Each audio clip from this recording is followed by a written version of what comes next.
میں آج تیسری بار اپنی پاگل نند کا حمل ضائع کروانے آئی تھی۔ وہ شادی سے پہلے ہی حاملہ ہو جاتی تھی۔ نند کی چیخیں سن کر میرا دل کانپ اٹھا تھا۔ ساس میرے سامنے ہاتھ جوڑ کر کھڑی تھی کہ میں یہ بات کسی کو نہ بتاؤں ورنہ ان کی بدنامی ہو جائے گی۔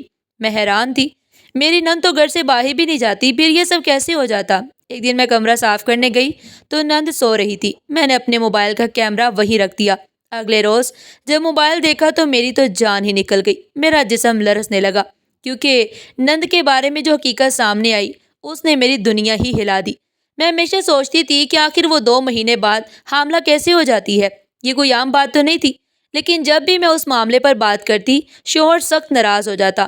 اس کا کہنا تھا کہ ہمیں بدنامی کا سامنا کرنا پڑ سکتا ہے، یہ ہمارے خاندان کی عزت کا مسئلہ ہے۔ مگر میں خاموش کیسے رہتی؟ ہر بار جب بھی نند کو دیکھتی اس کی کالی آنکھیں، بکھرے بال اور بے حس چہرہ میرے دل میں خوف پیدا کر دیتا۔ کچھ نہ کچھ ایسا ضرور تھا جو سب مجھ سے چھپا رہے تھے۔ مجھے اندر ہی اندر بے چینی کھائے جا رہی تھی۔ میں سوچنے پر مجبور تھی کہ کہیں کچھ ایسا تو نہیں ہو رہا جو آنکھوں سے اوجھل ہے۔ میرے دل میں وسوسوں کا طوفان برپا تھا، مگر میں نے سچ جاننے کا فیصلہ کیا اور ایک خطرناک قدم اٹھایا۔ شوہر کی غیر موجودگی میں نے نند کے کمرے میں خفیہ کیمرہ لگوا دیا۔ پہلے دن کچھ خاص نظر نہ آیا، دوسرے دن بھی ویسا ہی گزرا۔ میں نے سوچا کہ شاید میرا وہم ہے، مگر تیسرے دن جو کچھ میں نے دیکھا اس نے میرے جسم سے جان ہی نکال دی۔ میں اسکرین پر نظر جمائے بیٹھی تھی، سانس رکی ہوئی تھی، جسم کانپ رہا تھا۔ یہ سچائی اتنی خوفناک تھی کہ میں تصور بھی نہیں کر سکتی تھی کہ کمرے میں ہونے والے مناظر میرے ذہن میں گونجنے لگے۔ میں چیخنا چاہتی تھی مگر آواز نہ نکلی۔ میں نے جلدی سے کیمرہ بند کیا، اسے اٹھایا اور دیوار کا سہارا لے کر کھڑی ہوئی۔ میں جانتی تھی کہ اب یہاں ایک لمحہ بھی رکنا میرے لیے خطرناک ہے۔ میں دروازے کی طرف بڑھی مگر قدم لڑکھڑا گئے، جیسے جسم سے ساری طاقت نکل گئی ہو۔ میں نے خود کو سنبھالا اور گھر سے باہر نکلی۔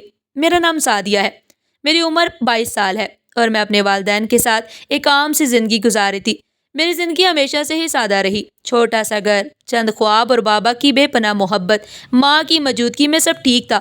مگر جب وہ چلی گئی سب کچھ بدل گیا۔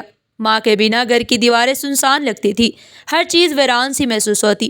ماں کے جانے کے بعد بابا بہت پریشان رہنے لگے۔ وہ پہلے کی طرح مجھ سے مشورہ بھی نہیں کرتے تھے، بس خود ہی فیصلہ کر لیتے۔ ان کی خاموشی میں ایک انجانی بے چینی چھپی ہوئی تھی۔ وہ ہمیشہ تاکید کرتے کہ دروازہ بند رکھنا، کسی اجنبی سے بات نہ کرنا۔ میں سمجھتی تھی کہ وہ فکر کرتے ہیں، مگر میں نے کبھی ان کی اصل پریشانی نہیں سمجھی تھی۔ وہ رات آئی جس نے میری زندگی بدل کر رکھ دی۔ رات کافی ہو چکی تھی، بابا دکان پر تھے اور میں گھر میں اکیلی تھی۔ باہر گلی میں مکمل سناٹا تھا، جیسے ہوا میں خطرہ چھپا ہو۔ میں نے کئی بار کھڑکی سے باہر جھانکا مگر اندھیرا تھا۔ پھر اچانک کسی کے قدموں کی چاپ سنائی دی، جیسے کوئی ہمارے گھر کے ارد گرد گھوم رہا ہو۔ میرا دل زور زور سے دھڑکنے لگا۔ میں نے لائٹ بند کی اور دروازے کے قریب جا کر سننے لگی۔ قدموں کی چاپ اور ہلکی سرگوشیاں سنائی دے رہی تھی، جیسے کوئی دروازہ کھولنے کی کوشش کر رہا ہو۔ میں نے دروازے کی کنڈی مضبوطی سے پکڑ لی، انگلیاں کانپنے لگی، ماتھے پر پسینہ آ گیا۔ اگر وہ زبردستی اندر آ گئے تو میں اکیلی کیا کرتی؟ میں نے جلدی سے چادر اوڑھی اور پچھلے دروازے سے نکلنے کا فیصلہ کیا۔ دروازہ چڑچڑاتا کھلا تو دل کی دھڑکن مزید تیز ہو گئی۔ اگر وہ سن لیتے تو سب کچھ ختم ہو جاتا، مگر میرے پاس وقت نہیں تھا۔ میں دبے قدموں باہر نکلی۔ گلی میں ہلکی روشنی تھی مگر کوئی نظر نہیں آ رہا تھا۔ میں نے تیز تیز قدموں سے آمنہ آنٹی کے گھر کا رخ کیا۔ دروازہ کھٹکھٹایا، وہ کھلا تو میں اندر گر پڑی۔ آمنہ آنٹی نے حیرت سے مجھے دیکھا۔ میں ہانپ رہی تھی، چہرہ پسینے سے تر تھا۔ میں نے جلدی جلدی سب بتایا۔ انہوں نے مجھے اندر بلایا، دروازہ بند کیا تو کچھ سکون ملا، مگر ذہن میں سوال گونجنے لگے۔ یہ کون لوگ تھے؟ کیا وہ چور تھے یا کچھ اور؟ جب بابا آئے تو میں ان کے سامنے گھر لوٹی۔ آمنہ آنٹی نے سب بتایا تو بابا خاموش ہو گئے۔ ان کی آنکھوں میں غصہ اور پریشانی دونوں تھے۔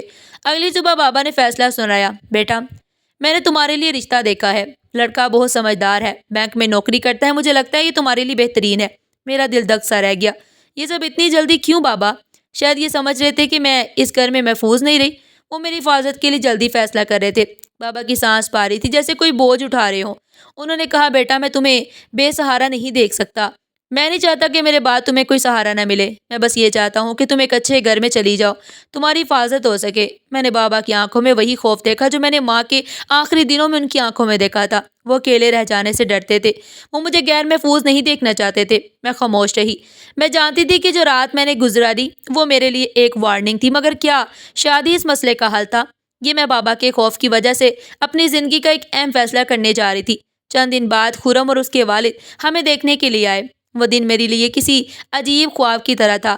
ایک ایسا خواب جس میں حقیقت اور وہم کے درمیان کی لکیر دھندلی ہو چکی تھی۔ میں خود کو یقین دلانے کی کوشش کر رہی تھی کہ یہ سب اب ہر لڑکی کی زندگی میں ایسا وقت آتا ہے، مگر میرے دل کی بے چینی بڑھتی ہی چلی جا رہی تھی۔ میں کونے میں حجاب میں لپٹی بیٹھی رہی، مگر دل میں ایک عجیب بے چینی تھی۔ میں نے ہمیشہ سوچا تھا کہ جب شادی کا وقت آئے گا تو میں خوشی اور جوش محسوس کروں گی، مگر یہاں معاملہ بالکل الٹ تھا۔ میری انگلیاں بے اختیار میرے دوپٹے کے کنارے کو مروڑ رہی تھیں اور دل کسی انجانے خدشے میں مبتلا تھا۔ میں نے سوچا کہ شاید یہ عام سی گھبراہٹ ہے، مگر اندر کہیں کچھ اور بھی تھا، کچھ ایسا جو مجھے نظر تو نہیں آ رہا تھا مگر محسوس ہو رہا تھا۔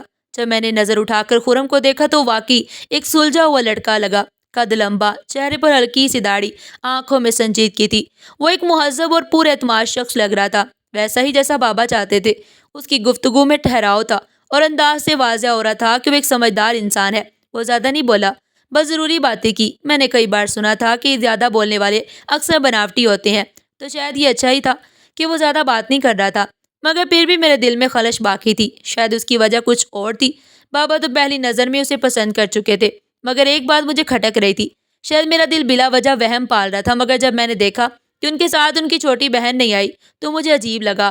عام طور پر رشتہ دیکھنے کے موقع پر بہنیں ضرور آتی ہیں، خاص طور پر اگر وہ اکلوتی ہوں۔ میں نے خود کو تسلی دی کہ شاید کوئی معقول وجہ ہو، مگر جب بابا نے خود پوچھا تو میں نے خرم اور اس کے والد کے چہروں پر ایک پل کے لیے پہلی ہلکی سی کشیدگی محسوس کی۔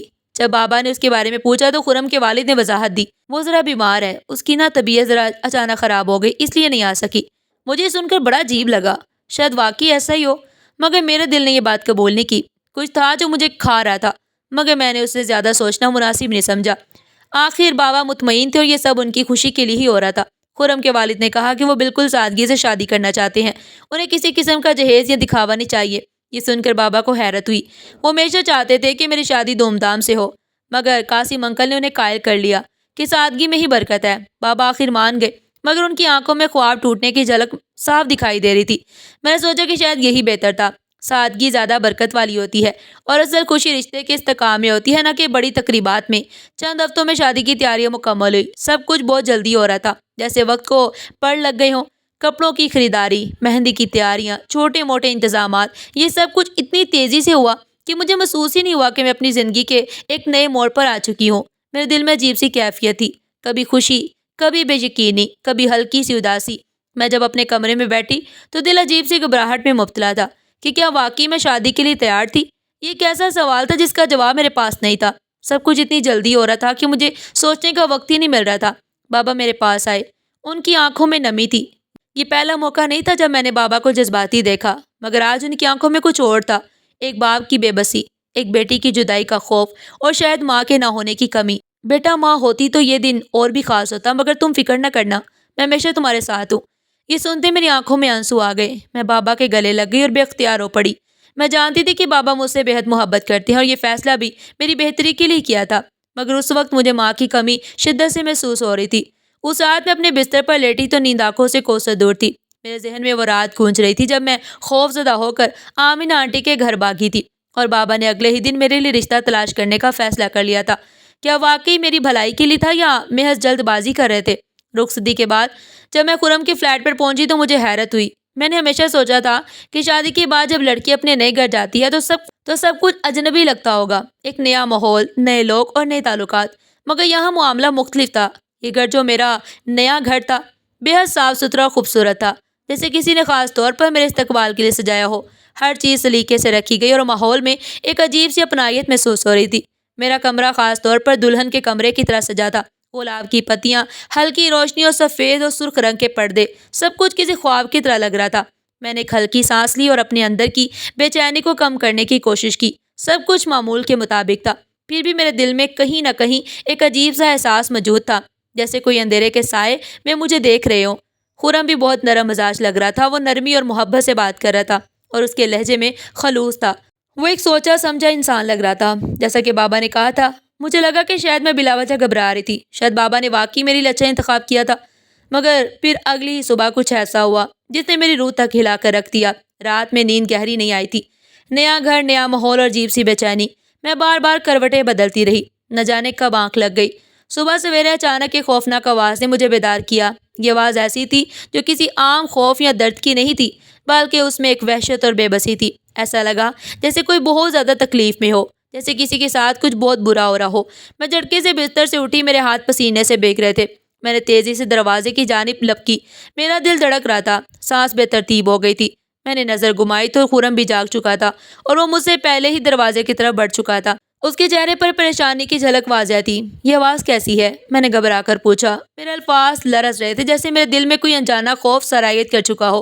میں نے اس سے پہلے کبھی ایسی چیخ نہیں سنی تھی۔ یہ کچھ نہیں، تم اندر رہو، میں دیکھ کر آتا ہوں، اس نے جلدی سے جواب دیا، مگر اس کی آواز میں بے چینی تھی۔ ایسا لگا جیسے وہ کچھ چھپانے کی کوشش کر رہا ہو، جیسے وہ نہیں چاہتا کہ میں باہر آؤں، مگر میں رک نہیں سکی۔ میرے قدم بے اختیار دروازے کی طرف بڑھ گئے۔ میں نہیں جانتی تھی کہ میرے ساتھ کیا ہونے والا تھا، مگر میرا دل کہہ رہا تھا کہ اگر میں نہ گئی تو شاید میں بہت بڑے اعزاز سے محروم رہ جاؤں گی۔ میں نے دروازے کی در سے جھانکا اور جو منظر میں نے دیکھا اس نے میرے جسم میں جیسے سنسنی دوڑا دی۔ سامنے ہال کے دوسرے سرے پر ایک لڑکی زمین پر گری ہوئی تھی۔ اس کے لمبے بال بکھرے ہوئے تھے اور اس کے کپڑے الجھے ہوئے تھے۔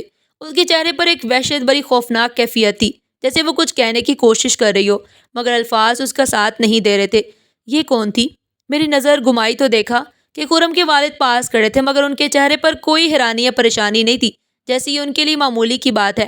خرم آگے بڑھا اور جلدی سے اس لڑکی کو سہارا دینے لگا، مگر وہ بار بار پیچھے ہٹ رہی تھی، جیسے اس سے خوف زدہ ہو۔ یہ سب کیا ہو رہا ہے؟ میں نے دھیرے سے خود سے کہا، مگر میرے سوال کا جواب مجھے چند ہی لمحوں میں ملنے والا تھا۔ ایک عورت آگے بڑھ کر اس لڑکی کا بازو زور سے پکڑ لیتی ہے اور سخت لہجے میں بولی، بس کرو، یہ روز روز کا تماشا بند کرو۔ میرا دل بیٹھنے لگا۔ یہ لڑکی ہے کون اور یہ سب ہو کیوں رہا تھا؟ میں نے خرم کی نظروں میں کچھ عجیب سا دیکھا، ایک بے چینی، ایک گھبراہٹ، جیسے وہ نہیں چاہتا تھا کہ میں یہ سب دیکھوں۔ پھر اچانک لڑکی کی نظریں مجھ پر پڑی۔ وہ مجھے دیکھ کر ساکت ہو گئی۔ اس کی آنکھوں میں ایک ایسی ویرانی تھی جو میں نے پہلے کبھی نہیں دیکھی تھی، جیسے وہ کچھ کہنا چاہتی ہو، کچھ بتانا چاہتی ہو، مگر کوئی خوف اس کے الفاظ کو روک رہا ہو۔ پھر اس نے لرزتی ہوئی آواز میں ایک جملہ کہا جو میرے کانوں میں گونج گیا، سعدیہ، بھاگ جاؤ۔ میرے پورے جسم میں جھرجھری دوڑ گئی۔ یہ کون تھی اور اسے میرا نام کیسے پتا؟ میرا ذہن معاف ہونے لگا۔ میں نے خرم کی جانب دیکھا۔ اس کا چہرہ پہلے سے زیادہ سنجیدہ ہو چکا تھا، جیسے وہ چاہتا تھا کہ میں ایک لفظ بھی نہ بولوں۔ یہ سب کیا ہو رہا تھا؟ میری شادی کو صرف ایک ہی دن ہوا تھا اور میں پہلے کسی بھیانک راز میں الجھ چکی تھی۔ مجھے سمجھ نہیں آ رہا تھا کہ میں کیا کروں، مگر میرا دل ایک ہی بات کہہ رہا تھا کہ یہاں کچھ بہت غلط ہو رہا ہے۔ وہ لڑکی میلی کچیلی، بکھرے بال، چہرے پر خوف کی پرچھائیاں، یہ سب کچھ کیا تھا؟ سوچ سوچ کے میرا دماغ پھٹا ہی جا رہا تھا۔ یہ منظر میرے لیے ناقابل یقین تھا۔ دل تیزی سے دھڑکنے لگا اور ہاتھ میرے سرد پڑ گئے۔ میں نے کبھی ایسا منظر اپنی آنکھوں سے نہیں دیکھا تھا۔ وہ لڑکی زمین پر بیٹھی اپنے بال نوچ رہی تھی، کبھی اپنے سر کو دونوں ہاتھوں سے پیٹتی، کبھی زور زور سے چیخنے لگتی۔ اس کی آنکھوں میں ایک عجیب وحشت تھی، جیسے وہ کسی گہرے خوف میں قید ہو۔ خرم آگے بڑھا، جیسے وہ صورتحال کا عادی ہو، جیسے یہ کوئی نئی بات نہ ہو۔ وہ جھک کر اس کے کندھوں کو تھامنے کی کوشش کر رہا تھا، نرمی سے سمجھا رہا تھا، مگر وہ مسلسل مزاحمت کر رہی تھی۔ خرم کہہ رہا تھا، حریم بس کرو، دیکھو سب ٹھیک ہے، تمہیں کچھ نہیں ہوگا، سکون سے بیٹھو پلیز۔ میں نے بمشکل اپنے لرزتے قدموں کو آگے بڑھایا اور خرم کو دیکھا جو اسے قابو میں کرنے کی کوشش کر رہا تھا، مگر وہ خود بھی تھکا ہوا لگ رہا تھا، جیسے یہ سب اس کی زندگی کا روز کا معمول ہو۔ یہ لڑکی وہی تھی جسے خرم کی چھوٹی بہن بتایا گیا تھا، حریم۔ میرا دماغ جیسے سن ہو گیا۔ یہ حقیقت مجھ پر آسمانی بجلی کی طرح گری۔ حریم تو آئی ہی نہیں تھی شادی کے دن، اور آج میں اسے پہلی بار دیکھ رہی تھی اس حال میں، مگر وہ مجھے عام لڑکی نہیں لگی۔ اس کی حرکات غیر معمولی تھی، جیسے وہ پاگل ہو یا کسی شدید خوف میں مبتلا۔ مجھے لگا جیسے وہ چیخ نہیں رہی تھی بلکہ کسی ناقابل برداشت اذیت میں مبتلا تھی، جیسے وہ اپنے اندر کسی ایسی قید میں ہو جہاں سے وہ نکلنا چاہتی ہو، مگر کوئی دروازہ نہ ہو۔ خرم نے گہری سانس لی، جیسے تھک چکا ہو، اور میری طرف پلٹ کر آیا۔ یہ کون ہے اور یہ اس حال میں کیوں ہے؟ میری آواز کانپ رہی تھی۔ مجھے لگا جیسے میرا وجود کسی انجانے خطرے کی زد میں آ چکا ہو۔ میں نے شادی کے بارے میں جو کچھ سوچا تھا، جو خواب دیکھے تھے، سب پل بھر میں چکنا چور ہو گئے۔ وہ بچپن سے ہی ذہنی طور پر بیمار ہے۔ خرم کے الفاظ میرے دماغ پر بجلی بن کر گرے۔ میں نے حیرت سے اس کی جانب دیکھا، پھر اس لڑکی کی طرف جو اب بھی زمین پر بیٹھی خود سے لڑ رہی تھی۔ ماں کے فوت ہونے کے بعد اس کی حالت اور بگڑ گئی ہے۔ بابا اور میں اسے سنبھالنے کی پوری کوشش کریں، مگر یہ آسان نہیں ہے۔ خرم کی آواز میں تھکن تھی، جسے وہ خود کو بھی سمجھا رہا ہو۔ اگر ہم کسی بھی لڑکی کے گھر والوں کو یہ سب بتاتے تو شاید کوئی بھی اپنی بیٹی کی شادی ہمارے گھر میں نہ کرتا، اس لیے ہم نے یہ بات چھپائی، مگر میں جانتا تھا کہ تم سمجھدار ہو، تم حقیقت کو قبول کر لو گی۔ میری ٹانگیں لرزنے لگی۔ مجھے لگا جیسے زمین میرے پیروں تلے سے نکل رہی ہو۔ تم نے یہ بات چھپائی؟ میری آواز کپ کپا رہی تھی۔ ہم نے اس کا علاج بہت کرایا مگر کوئی فائدہ نہیں ہوا۔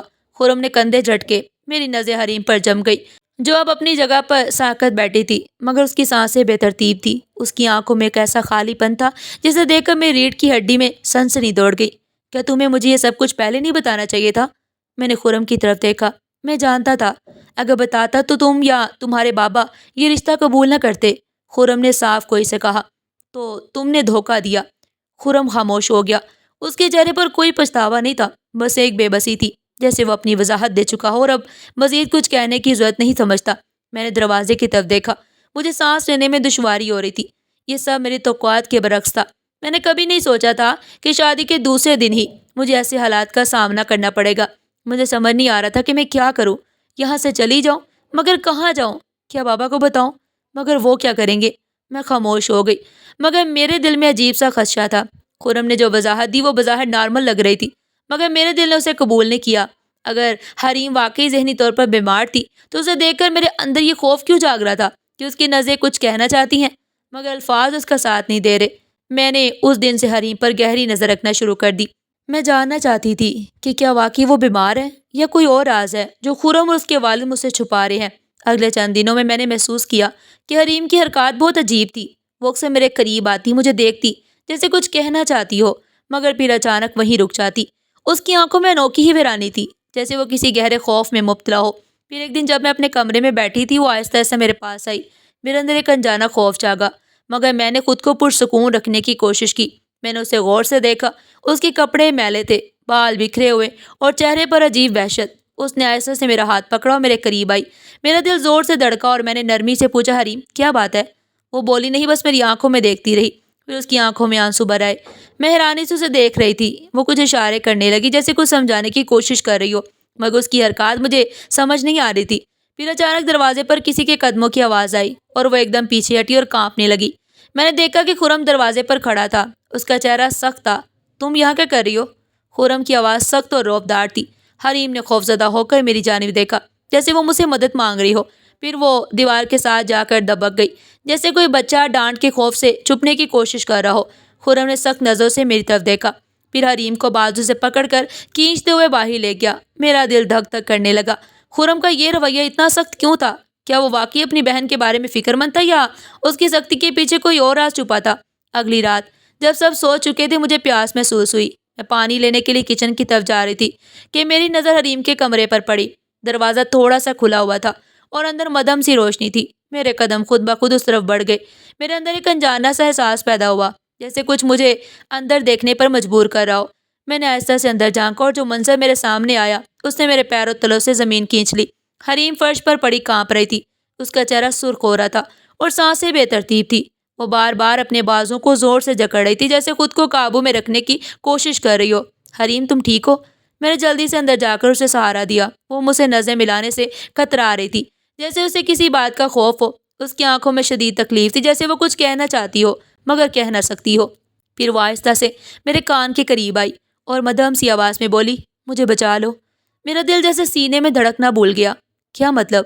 میں نے گھبرا کر پوچھا مگر اس سے پہلے کہ وہ مزید کچھ کہہ پاتی اچانک دروازہ زور سے کھلا اور میرے سسر اندر داخل ہوئے۔ ان کے چہرے پر غصے کے آثار تھے۔ تم یہاں کیا کر رہی ہو؟ ان کی آواز سخت تھی۔ میں نے کہا وہ بیمار ہے، میں اسے دیکھ رہی تھی۔ میرے سسر نے مجھے سخت نظر سے گھورا پھر وہ حریم کی طرف دیکھتے ہوئے بولے، اسے کچھ نہیں ہوا، تم اپنے کمرے میں جاؤ۔ میں نے کچھ بولنے کے لیے لب کھولے مگر خرم بھی اندر آ چکا تھا۔ سعدیہ تم پریشان مت ہو، حریم کو بس بخار ہے، ہم اسے سنبھال لیں گے۔ خرم کا لہجہ پرسکون تھا مگر اس کی نظروں میں کچھ ایسا تھا جس نے مجھے مزید بے چین کر دیا۔ میں چپ چاپ کھڑی رہی۔ کیا واقعی یہ سب سچ تھا یا مجھ سے کچھ چھپایا جا رہا تھا؟ اگلی صبح جب میں بیدار ہوئی تو میرے دماغ میں کل رات کے واقعے کی گونج تھی۔ حریم کی سرگوشی، اس کی آنکھوں کا خوف اور اس کے والد کا رویہ، سب کچھ مجھے ایک عجیب کہانی کا حصہ لگ رہا تھا۔ مجھے بچا لو، یہ الفاظ بار بار میرے ذہن میں گونج رہے تھے۔ میں نے طے کر لیا کہ میں سچ کا پتہ لگا کر ہی رہوں گی۔ اگلے دن جب خرم دفتر گیا اور میرے سسر باہر تھے، میں نے آمینہ آنٹی کو بلایا جو کبھی کبھار حریم کی دیکھ بھال کے لیے آتی تھی۔ یہ میرا موقع تھا۔ میں جانتی تھی کہ گھر کے کسی فرد سے مجھے سچ نہیں سننے کو ملے گا مگر شاید آمینہ آنٹی کچھ جانتی ہوں۔ وہ برسوں سے اس گھر میں آ رہی تھی اور ان کے چہرے پر ہمیشہ ایک عجیب سا خوف رہتا۔ آنٹی آپ کتنی عرصے سے یہاں آ رہی ہیں؟ میں نے پوچھا۔ آمینہ آنٹی نے ادھر ادھر دیکھا جیسے یقین کر رہی ہوں کہ کوئی سن نہ رہا ہو۔ پھر انہوں نے آہستہ سے کہا،